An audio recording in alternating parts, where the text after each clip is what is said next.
जाती धर्माचे सगळ्याच पक्षाचे लोक विलासरावला मानतात. काय विशेष असं विलासराव? त्यांनी शहरासाठी सर्वसामान्य गोरगरिबासाठी त्यांनी काम केलेलं आहे सर. भरपूर जी काय शासकीय योजना होते तेवढ्या योजना त्यांनी शहरासाठी आणलेल्या आहेत आणि शहराचा भरपूर विकास केलेला आहे. तसा माणूस महाराष्ट्रामध्ये आज रोजी होणे शक्य नाही.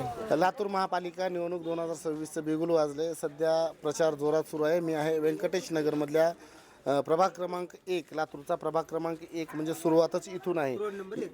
इथं काही नागरिक आहेत, मी त्यांच्याशी चर्चा करणार आहे. चाचा, काय नाव आहे आपलं? बोलो बोलो शुभ काम आपसे शुरुआत करेंगे. पता नहीं पता क्या क्या समस्या है अपने वार्ड में? समस्या वो मस्जिद के लाइन में गटर ही नहीं है, गटर का ड्रेनेज का प्रॉब्लम है और अब नल को पानी वगैरह साफ आता है? पानी आता साफ आता है। हाँ। महीने में कितनी बार पानी आता है? 5 दिन में एक बार आता 5 दिन में, हफ्ते में एक बार पानी आता आता है? अच्छा, बस होता है क्या वो हफ्ते में एक बार? हाँ। क्या चल रहा है, कौन सी हवा है इस अपने प्रभाग में? अभी क्या बताएंगे सर? लेकिन बीजेपी, राष्ट्रवादी, कांग्रेस, कौन सी हवा है अभी? नहीं, मेरे को तो नहीं समझ में आ रहा है, इनको पूछो। नाही, चाचा हसत आहेत, त्यांच्या मनामध्ये लड्डू फुटत आहेत खऱ्या अर्थानं. तरी मला उगं सांगा, एक तुमचा नातू म्हणून मला समजत नाही सर. चला ठीक आहे. तर चाचा हे आपलं गुपित मतदान आहे, गुपितच ठेवू पाहत आहेत, चांगली गोष्ट आहे. बाबा, काय नाव आपलं? Pathani M A. काय सांगाल सर, काय हवा कुणाची आहे नेमकं वार्डामध्ये? हवा सांगू शकत नाही. प्रत्येक आपल्या परीनं मेहनत करत आहे, मतदारापर्यंत पोहोचत आहे. हवा सध्या तर सांगू शकत नाही. आता वातावरण बनत आहे सध्या. बरं, हवा सांगू नका, निवडून कोण येईल वाटतं तुम्हाला? आता सांगू शकत नाही सर. बरं ठीक आहे, ते सांगू नका. प्रचार कुणाचा जोरात चालू आहे? नेमका प्रचार सर्व पक्षाचा जोरात चालू आहे सध्या. जोरात चालू आहे. सर्व पक्ष आपापल्या परीनं प्रयत्न करत आहेत आणि प्रत्येक प्रत्येक पक्षाच्या उमेदवाराला वाटतं की मी निवडून यावं. तुम्हाला कोण आवडतं निवडून? मी कसं सांगू शकतो सर आत्ताच? हो, मी सांगू शकत नाही आत्ता. काय समस्या काय आहेत तुमच्या? भरपूर समस्या आहेत व्यंकटेश नगरमध्ये सर. काय? यशोदापासून जो कच्चा रस्ता आहे तो जोडलेला नाही. मग पाईपलाईन खोदलेली होती पाण्यासाठी खाली, त्याचा पॅचअप झालेला नाही. मस्जिदपासून जी गटर आहे त्याचं पाणी निघत नाही. कोणती मस्जिद आहे, नाव काय? हाशमिया मस्जिद, व्यंकटेश नगर गल्ली नंबर 2 मध्ये जी मस्जिद आहे त्याचा जो पाणी आहे गटाराचा तो निघत नाही. नाल्या इकडच्या झालेल्या नाहीत. 2 नंबर गल्लीमध्ये नाल्या झालेल्या नाहीत. बरेच कामे राहिलेले आहेत.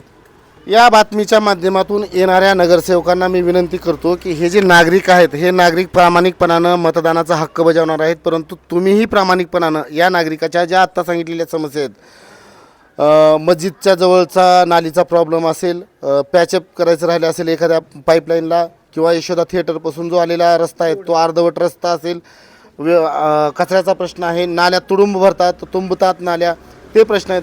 वेगवेगळे प्रश्न या नागरिकांचे येणाऱ्या नगरसेवकांनी सोडवावेत. मग ते कोणते काँग्रेसचे असोत, भाजपचे असोत, राष्ट्रवादीचे असोत किंवा अपक्ष असोत.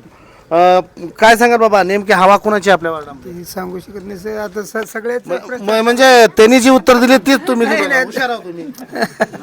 असं कसं नाही, सत्य आहे सर. आता तर सगळ्याचा प्रचार चालू आहे. तुम्ही चाचाचं उत्तर ऐकून तुम्ही नाही, तसं नाही सर. आता सगळेच पक्षी प्रचार चालू आहे. कुणाला ह्याचा त्याचाच म्हणता येत तुमच्या मनातलं नाही. तसं काही सांगता येत नाही सर. कसं प्रचार सगळ्याचा चालू आहे. आता सध्याच्याला सगळ्याचा प्रचार चालू निवडणुकीला मतदान करणार ना तुम्ही? आहे. बेशक करणार ना? हो. नक्की.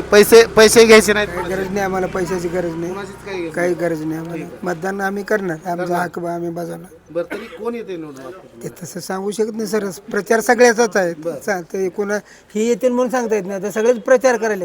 आता ज्याच त्याचं वर्चस्व असण्यावर अवलंबून आहे. बरं, येणारा जो भावी नगरसेवक आहे त्याच्याकडनं काय अपेक्षा आहेत तुम्हाला? अपेक्षा म्हणजे काय, गल्ली बोळात जे काम आहेत, रोड समजा आता इथं मस्जिद काढले, इथं गटारे वेळेवर साफ केले जात नाही, तर 15-15 दिवस, महिना अडचणी दुसऱ्या काही नाही हे इथल्या लोकांच्या. बरं, आज देवेंद्र फडणवीस आले होते, त्यांच्या सभेला गेलो नाही सर, मी नाही.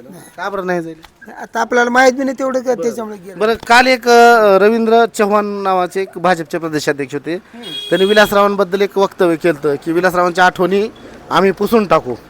एक नागरिक म्हणून तुम्हाला काय वाटतंय, ते बरोबर बोलले, चांगलं बोलले का वाईट बोलले? विलासराव आमच्या लातूरची शान आहेत आणि प्रत्येक लहानापासून तर म्हाताऱ्यापर्यंत त्यांची प्रेम अंतःकरणामध्ये आहे. जसे धीरज देशमुख त्यांचे सुपुत्र धीरज को पिक्चर क्या नाम रितेश जसं रितेश देशमुखांनी सांगितले की शाईन लिहिलेला पुसता येतो परंतु मनामध्ये कोरलेला पुसता येत नाही. तर आमची शान आहेत विलासराव देशमुख. जोपर्यंत ही लातूर शहर राहील तोपर्यंत विलासराव कोरलेले आहेत मनावर प्रत्येकाच्या. काय सांगाल, सगळ्याच जाती धर्माचे सगळ्याच पक्षाचे लोक विलासरावला मानतात, काय विशेष असं विलासराव? त्यांनी शहरासाठी सर्वसामान्य गोरगरिबासाठी त्यांनी काम केलेलं आहे सर. भरपूर जी काय शासकीय योजना होते तेवढ्या योजना त्यांनी शहरासाठी आणलेल्या आहेत आणि शहराचा भरपूर विकास केलेला आहे. तसा माणूस महाराष्ट्रामध्ये आज रोजी होणे शक्य नाही. नक्कीच. तर ते विधान चुकीचं होतं एकंदरीत. खरं पाहिलं तर दिवंगत नेता असो किंवा दिवंगत व्यक्ती असो, त्या व्यक्तीबद्दल एकदा व्यक्ती तो हे जग सोडून गेला की त्या व्यक्तीबद्दल बोलणं चुकीचं आहे. धर्मसुद्धा कोणाचा सांगत नाही की गेलेल्या व्यक्तीबद्दल बोलूच नाही, वाईटही बोलू नका, चांगलंही बोलू नका. परंतु रवींद्र चव्हाणांनी काल जे विधान केलं ते लातूरकरांच्या मनाला, लातूरकरांच्या हृदयाला लागणारं विधान होतं. एकंदरीत ह्या भावना या प्रभाग क्रमांक 1 मधल्या जो व्यंकटेश नगरचा भाग आहे, लातूरचा महत्त्वाचा प्रभाग आहे, मी इथं आलेलो आहे आणि येणाऱ्या 15 तारखेला मात्र या मतदारांच्या मनात काय आहे ते आपल्याला 15 तारखेला दिसून येणार आहे. ह्यांनी जरी नाही सांगितले, जरी मनात ठेवले, तरी मला 16 तारखेला नक्कीच समजणार आहे ते निकालाच्या माध्यमातून. व्हिडिओ जर्नलिस्ट खयूम शेख सह मी तुळशीराम शेळके, महाराष्ट्र जीवन न्यूज, प्रभाग 1, लातूर.